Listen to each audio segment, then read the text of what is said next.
there is a silence that follows the last breath. A silence so profound that it is said to echo beyond the veil of mortal perception. Yet for some, that silence is not peace. It marks the beginning of an unseen torment, a fate so harrowing that the soul, unmoored from the body, finds itself neither here nor there, but suspended in the shadows of its own unresolved existence. Edgar Cayce, the famed sleeping prophet, spoke of such spirits, those who do not ascend nor descend but linger, bound by chains unseen yet unbreakable. His readings, delivered in a trance state that bridged the earthly and the ethereal, revealed a truth both ancient and unsettling. Death is not always liberation. For the unprepared, it can be a prison of the soul's own making. Across cultures and centuries, this haunting possibility has been whispered in sacred texts and oral traditions. The Tibetans speak of the bardo, a liminal state where the departed may wander for 49 days, tormented by their own attachments. The Egyptians warned of the duat, a shadowy underworld where the unworthy were consumed by their sins. Even in the Christian tradition, the concept of purgatory emerges, not as a place of punishment, but of purification, where souls are refined by the fires of their own regrets. Cayce's revelations align with these ancient wisdoms, yet they carry a more immediate weight. He described souls trapped not by divine judgment, but by their own unfinished business. The loves left unspoken, the wrongs unrighted, the lessons unlearned. These spirits, he said, remain tethered to the earthly plane, their energy tangled in the very conflicts they refuse to resolve in life. What does it mean then to exist in such a state? To be conscious yet invisible, to feel the pull of the living world, yet be unable to re-enter it. Cayce's accounts suggest these souls experience a kind of spiritual agony, a relentless replaying of their greatest sorrows and deepest failures. They are not at rest, they are not at peace, they are caught in the echo chamber of their own conscience, where time does not heal but magnifies. And the most chilling revelation of all, this suffering is not eternal, it is prolonged only as long as the soul resists its own evolution. But one must pause here and ask if the afterlife is not a guaranteed escape, but a mirror. What reflections do we carry within us now? What unresolved threads might one day bind us to the very suffering we seek to leave behind?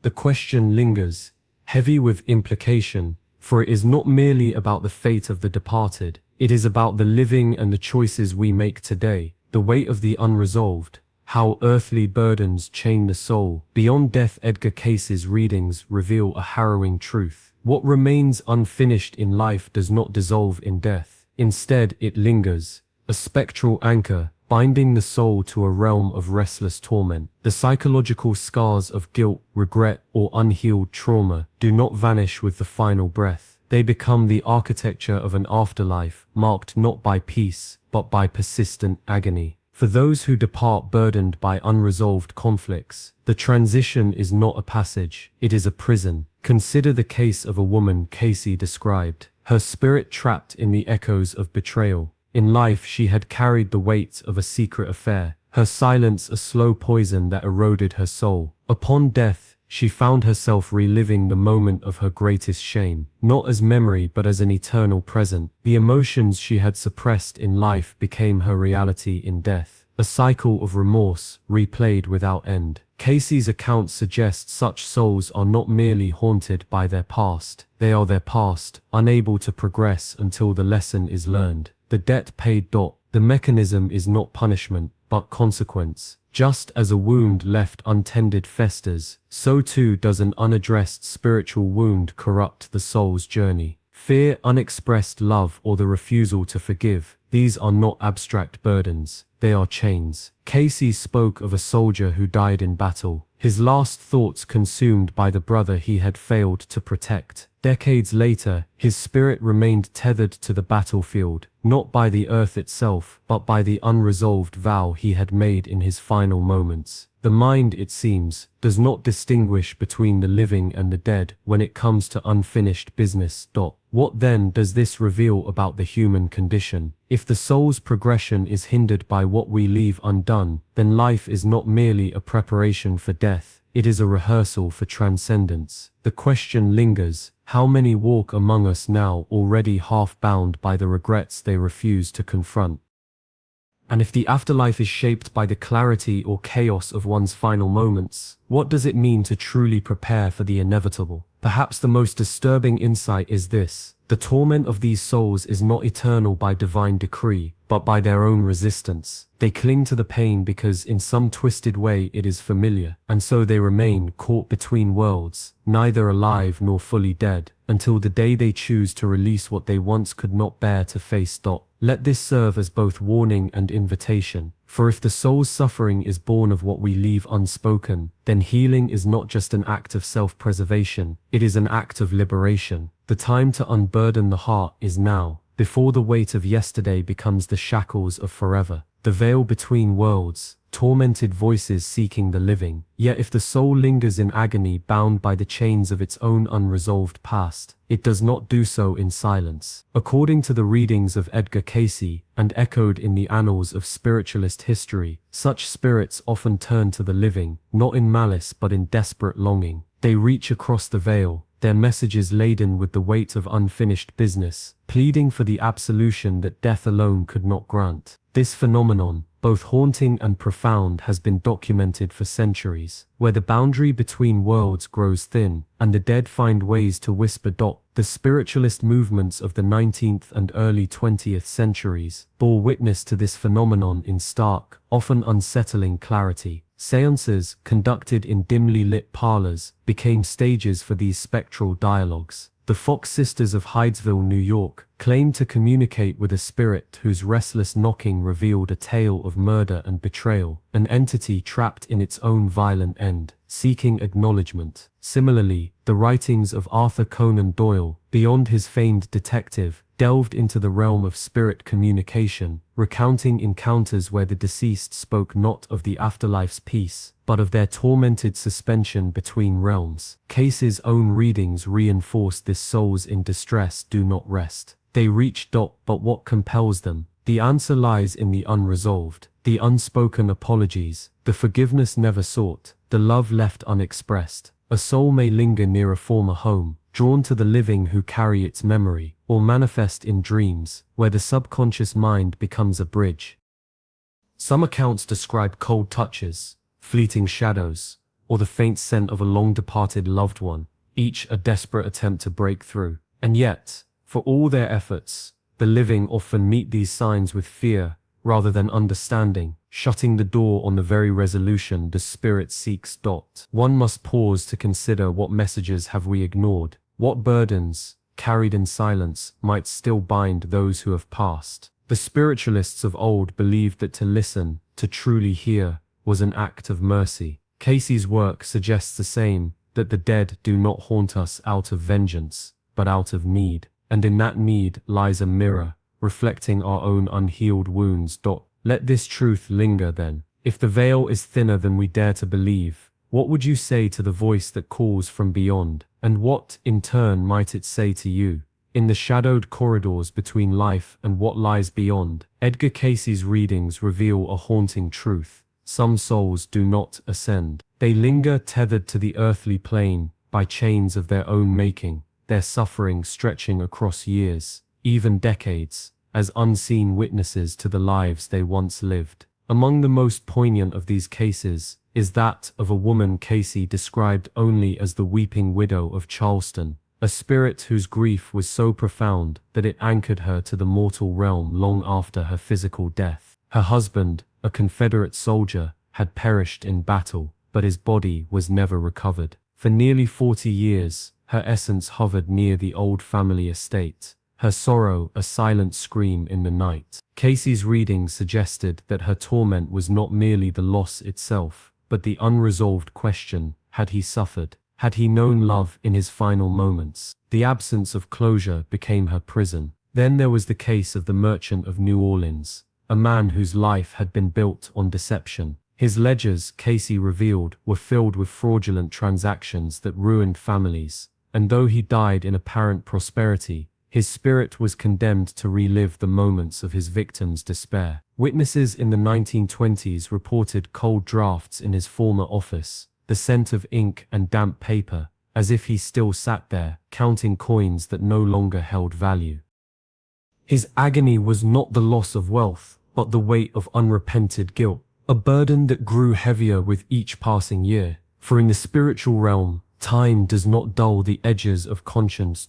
These stories are not mere ghosts of folklore. They are echoes of a universal truth. The soul cannot ascend while carrying the weight of the unfinished. The widow's sorrow, the merchant's guilt. They mirror the struggles of the living, those who walk among us still, burdened by regrets they dare not name. Cayce's readings warn that the afterlife is not a place of automatic absolution, but a continuation of the soul's journey, shaped by the choices made in flesh. And so one must ask, what chains might we, the living, be forging in this very moment? What words left unspoken, what forgiveness withheld, could one day become the bars of our own unseen prison? Let these tales serve not as warnings of doom, but as invitations to reflection. For if the dead are bound by what they left undone, then the living still hold the power to break those chains, through honesty, through reconciliation, through the courage to face what haunts them before the hour of passing arrives. The question lingers as heavy as the air in a room where a spirit still weeps. What would your soul carry into eternity? In the shadowed thresholds between worlds, where the veil grows thin, and the echoes of earthly torment linger, there exists an order of beings whose purpose is as ancient as suffering itself. Those who guide the lost toward the light they cannot see. Edgar Cayce's readings speak of them not as mere spectators of the afterlife, but as active participants in the salvation of souls too burdened by their own shadows to ascend. These are the spiritual guides, the silent sentinels of the unseen, whose presence is felt in the hush between prayers and the stillness before dawn. They do not impose their will, nor do they force the hand of fate. Instead, they extend an offer, a whisper of solace, a bridge of light, waiting patiently for the troubled spirit to take the first trembling step. Historical accounts from the mystic visions of Swedenborg to the angelic encounters documented in medieval grimoires describe these guides as luminous figures clad in robes of shifting hue, their forms both solid and ethereal, as if woven from the very fabric of compassion. Some appear as guardians of sacred geometry, their wings tracing arcs of golden fire. Others manifest as familiar faces, beloved ancestors or forgotten saints, chosen deliberately to disarm the fear of the departed. Their methods are as varied as the souls they aid. For those ensnared by guilt, they present mirrors not of judgment but of truth, reflecting the karmic threads that bind them to their pain. For the angry, they offer silence, a space vast enough to dissolve rage into sorrow, and sorrow into understanding. And for the fearful, they become beacons, their light pulsing in rhythm with the soul's own latent courage, until the darkness no longer feels like a prison, but a passage. Yet their work is not without resistance. The most tormented spirits, Cayce warned, may recoil from these guides, mistaking their radiance for condemnation, their outstretched hands for chains. Here, the role of the guide becomes therapeutic in the truest sense, not to heal with force, but to persist with unwavering presence. They do not abandon, they do not tire, they wait, sometimes for decades, until the soul's defenses crumble under the weight of its own exhaustion. And when at last the spirit relents, the guide does not celebrate, nor do they chastise. They simply walk beside them, step by step, until the first glimmer of the higher planes breaks upon the horizon, like a long-forgotten dawn. What then might this reveal about the nature of redemption? If even the most hardened souls are met with such patience, such strategic compassion, what does it suggest about the universe's design, or our own capacity to intervene on behalf of those still trapped in the cycle of suffering? The records of Cayce's readings imply that these guides are not solitary in their mission. They are legions, a cosmic network of helpers, and their ranks are not fixed. Some believe that those who, in life, dedicated themselves to easing the burdens of others, may one day join these orders, their earthly compassion refined into spiritual service. It is a humbling thought that the act of guiding a lost soul may not be the exclusive domain of angels, but a sacred duty waiting to be embraced by any who dare to cultivate the sight to see the unseen. So one must ask, If these forces exist, if their labor is as ceaseless as the tides, what might it mean for those of us still bound to flesh?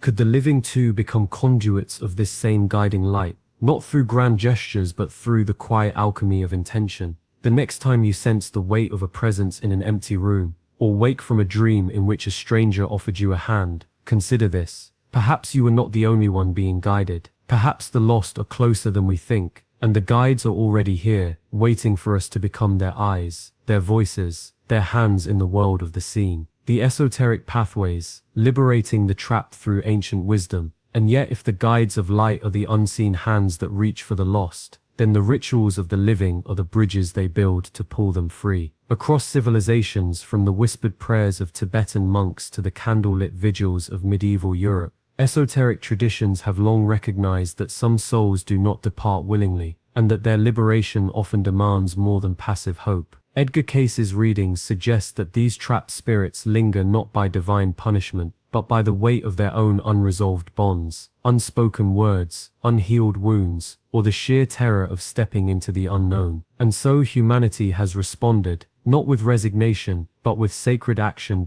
The Egyptians inscribed the Book of the Dead upon papyrus, not as a map for the deceased alone, but as a script for the living to recite, ensuring safe passage through the Duat's treacherous halls. The Bardo Thodol, Tibet's book of liberation through hearing, was read aloud to the dying and the dead, its verses a compass through the intermediate states where confusion reigns. In the Catholic tradition, the Requiem Mass became a vessel of intercession, its Latin chants vibrating with the plea, Libera animas omnium fidelium defunctorum, deliver the souls of all the faithful departed. Even the indigenous Dia de los Muertos altars, laden with marigolds and offerings, serve a dual purpose: to honor, yes, but also to call forth, to remind the dead that the path home is still open, if only they turn toward the light. Yet these practices are not mere relics of superstition. Modern transpersonal psychology echoes their essence, framing rituals as psychological anchors that dissolve the ego's grip on both the living and the dead.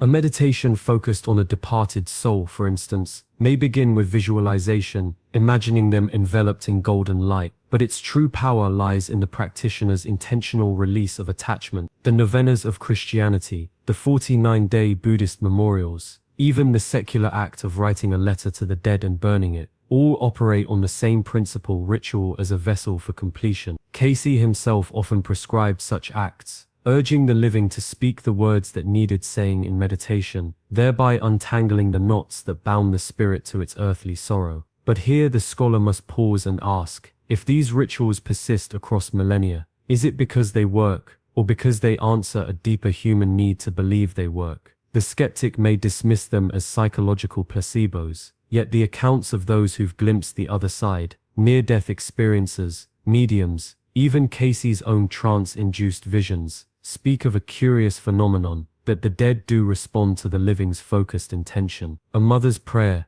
a lover's forgiveness, a community's collective chant. These are not empty gestures, they are vibrations, and in the non-physical realms, vibration is currency. So one must wonder, what rituals might you employ, not out of blind faith, but as a conscious participation in the great work of soul liberation? Need it be an elaborate ceremony, or could it begin with something simpler, a moment of silence, a lit candle, a whispered name? And if the trapped are indeed listening, what would you say to the one who cannot yet hear the light? The weight of collective grief, how the living bind the dead, and yet the veil between worlds is not woven solely by the choices of the departed. For just as a single thread may fray, so too can the weight of many hands pull the fabric taut, binding those who seek to pass beyond. Edgar Cayce's readings reveal a truth both haunting and profound. The emotions of the living do not dissipate at the threshold of death. They linger thick and heavy, like the mist over a battlefield long after the cannons have fallen silent. When grief becomes collective, when entire communities, nations or generations drown in sorrow, the spiritual realm itself is altered. The departed find their paths obscured, not by their own failings, but by the unrelenting pull of those who remain. History bears witness to this phenomenon. Consider the Great War, where the sudden loss of millions left behind a wake of despair so vast that psychics and mediums of the era spoke of a spiritual congestion, souls unable to ascend, tethered by the sheer magnitude of human anguish. Cayce's readings described similar disturbances after the sinking of the Titanic, where the sudden, violent separation of lives created a vortex of unresolved emotion, trapping spirits in a loop of their final moments. Even in ancient times, the plagues of the Middle Ages left entire regions steeped in terror, their collective dread forming a barrier through which the dead could not easily pass. These were not mere superstitions, they were observations of a spiritual law as real as gravity. Where there is unhealed sorrow, there is stagnation. But the influence of the living is not merely passive. Every prayer whispered, every candle lit in remembrance, every act of forgiveness or release sends ripples into the unseen. The Tibetan Bardo Thodol speaks of this, the way the thoughts and emotions of the living can either anchor a soul in confusion or guide it toward the light. Cayce echoed this, urging that the living must consciously participate in the healing of the dead. To hold on to grief is to chain them, to transform sorrow into love is to set them free. And so one must ask, what energies do you contribute to the fabric of the unseen? In your mourning, do you weave threads of peace or knots of suffering? The dead do not ask for eternal tears, but for the courage to let them go, and in that release, both the living and the departed find their way home. The sacred burden of soul contracts, a path of chosen struggle, long before the soul departs the physical vessel. It is said to weave agreements, unseen yet binding, with forces beyond mortal comprehension. Edgar Cayce's readings reveal a profound truth. Some spirits do not merely stumble into suffering after death, but choose it. These are the soul contracts, sacred pacts forged in the realms beyond, where the spirit consents to endure trials, whether in life or in the afterlife, for the sake of greater evolution. The notion is as unsettling as it is illuminating, for it suggests that even the deepest agonies may serve a purpose far beyond what the human mind can grasp. Historical and esoteric traditions echo this concept. In the Hermetic texts, the soul is described as descending into matter with a divine mission, its struggles preordained as lessons. The Tibetan Bardo Thodol speaks of karmic debts that shape the afterlife journey, where unresolved vows pull the spirit into cycles of purification. Cayce's own readings expand upon this, detailing how souls before incarnation agree to face specific challenges, often binding themselves to others in a web of shared growth. A mother may contract to lose a child, not out of cruelty, but to teach both souls the depth of love's endurance. A warrior's violent death might be a chosen sacrifice to break ancestral curses. The suffering then is not arbitrary. It is alchemical, a refining fire that burns away illusion to reveal the soul's true nature. Yet why would a spirit consent to such torment? The answer lies in the paradox of free will and divine order. Just as a master sculptor must first shatter the raw stone to uncover the statue within, the soul often requires fragmentation to remember its wholeness. The struggles written into these contracts are not punishments, but invitations, opportunities to transcend limitation, to forge resilience, and to gather wisdom that no peaceful passage could bestow. Consider the mystics who spoke of their dark nights of the soul not with despair, but with reverence, for they understood the greatest light is born from the deepest shadows. This truth demands a reckoning. If the soul indeed co-creates its destiny, then every choice, every act of courage or cowardice, love or fear, ripples far beyond a single lifetime. The living too are bound by these unseen agreements, their own paths intertwined with those who have passed. To ignore this is to walk blindly through a labyrinth of unseen promises, but to awaken to it, that is to step into the role of conscious participant in the grand design. Let this understanding settle like a stone in still water. What if the struggles you faced were not mere misfortune, but sacred assignments? What if the spirits lingering in agony are not lost, but fulfilling vows too profound for mortal eyes to see? The invitation then is not to fear the darkness, but to ask, what is it here to teach? For in that question lies the key, not only to liberating the departed, but to unlocking the next evolution of your own soul's journey. The eternal spiral, how life's trials forge the soul's ascent. And so the soul embarks upon its most profound journey, not as a fleeting passage, but as an eternal spiral, where each life becomes a brushstroke upon the canvas of its evolution. Edgar Cayce, in his visions of the Akashic records, revealed that death is not an end but a threshold, one that leads not to stagnation but to the relentless unfolding of the soul's destiny. For what is existence if not a series of incarnations, each designed to refine, to challenge, and ultimately to elevate? The trials of one lifetime do not dissolve with the final breath. They linger not as shackles but as lessons waiting to be mastered in the lives yet to come. Consider the soul as a traveler, burdened by the weight of unresolved conflicts, unlearned virtues, or loves left unfulfilled. Cayce's readings suggest that these are not mere coincidences, but deliberate threads woven into the tapestry of reincarnation. A fear unconfronted in one era may resurface in another, disguised in new circumstances, demanding resolution. A cruelty inflicted upon another may return as a karmic mirror, not in punishment, but in invitation to understand, to atone, to grow. The soul does not repeat its mistakes out of failure, but out of necessity, for growth is seldom born of comfort. It is in the crucible of suffering that wisdom is forged, and it is through the repetition of life's cycles that the soul inches closer to enlightenment. Yet this journey is not one of blind repetition. Each incarnation offers a choice to remain ensnared by the same patterns or to transcend them. The soul that recognizes its past, whether through dreams, intuitions, or the quiet whispers of the subconscious, holds the key to its own liberation. Cayce spoke of individuals who, in moments of deep reflection or spiritual awakening, suddenly grasped the echoes of their former selves. A phobia with no rational origin, an inexplicable affinity for a distant culture, a recurring dream of a place never visited. These are not mere quirks, but fragments of the soul's memory, surfacing to be acknowledged, healed, and released. The living too play a role in this grand design. For those who seek to aid the departed, whether through prayer, meditation, or acts of compassion, they become co-creators in the soul's ascent. To forgive the dead is to unburden the living, and to heal one's own wounds is to illuminate the path for those still wandering in shadow. The cycle of rebirth is not a solitary one. It is a shared voyage where the choices of today ripple through the lives of tomorrow. And so one must ask, what lessons does your soul carry forward? What chains have you yet to break? What love have you yet to fully embrace? The past is not a prison, but a teacher. The future is not a mystery, but a promise. One that begins with the courage to look within.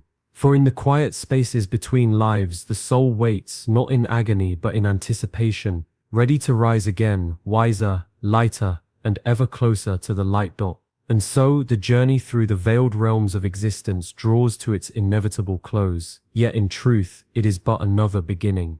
Edgar Cayce's revelations do not merely chronicle the fate of souls in agony. They unveil a profound, unbreakable thread that binds the living to the departed, the seen to the unseen, the resolved to the unresolved. For what has been explored is not a distant spectacle of spiritual torment, but a mirror held to the collective soul of humanity, reflecting the echoes of our own unresolved burdens, our unspoken fears, and the love we withhold, both in life and in the shadows that follow. The teachings suggest that the afterlife is not a static destination but a continuation of the soul's evolution, shaped by the choices made in flesh and the emotions left unhealed. Those who linger in suffering do so not by divine decree, but by the weight of their own earthly attachments, grudges that fester, words left unspoken, or love that was never fully given. Yet here lies the revelation that transcends fear. The living are not passive observers of this fate. They are active participants, co-creators in the healing of both realms. Every act of forgiveness offered, every memory honored with gratitude, every wound tended with compassion sends ripples across the veil, easing the passage of those who struggle to ascend. Cayce's readings insist that the bond between the living and the dead is not severed by death, but transformed into a sacred opportunity for mutual redemption. Thus the question lingers, not as a whisper of dread, but as an invitation to profound introspection. What legacy does one leave behind, not in possessions or titles but in the resonance of their soul? Will it be the heavy chains of unresolved conflict, or the light of love that guides others, even beyond the threshold of death? The answer does not reside in the mysteries of the afterlife alone. It is forged in the quiet moments of this life, in the choice to release bitterness, to seek reconciliation, to live with intentional kindness. For the soul's journey is not solitary. It is woven into the tapestry of all who have walked before and all who will follow. Let this be the final reflection. The afterlife is not a distant shore to be feared, but a continuation of the story we begin here. And so, the call is not to passive acceptance, but to active creation, to live in such a way that when the transition comes, it is met, not with agony, but with the quiet certainty of a life well loved, a spirit unburdened, and a legacy that transcends time. For, in the end, the peace of the departed is but a reflection of the peace cultivated within the living. And that, perhaps, is the most haunting truth of all.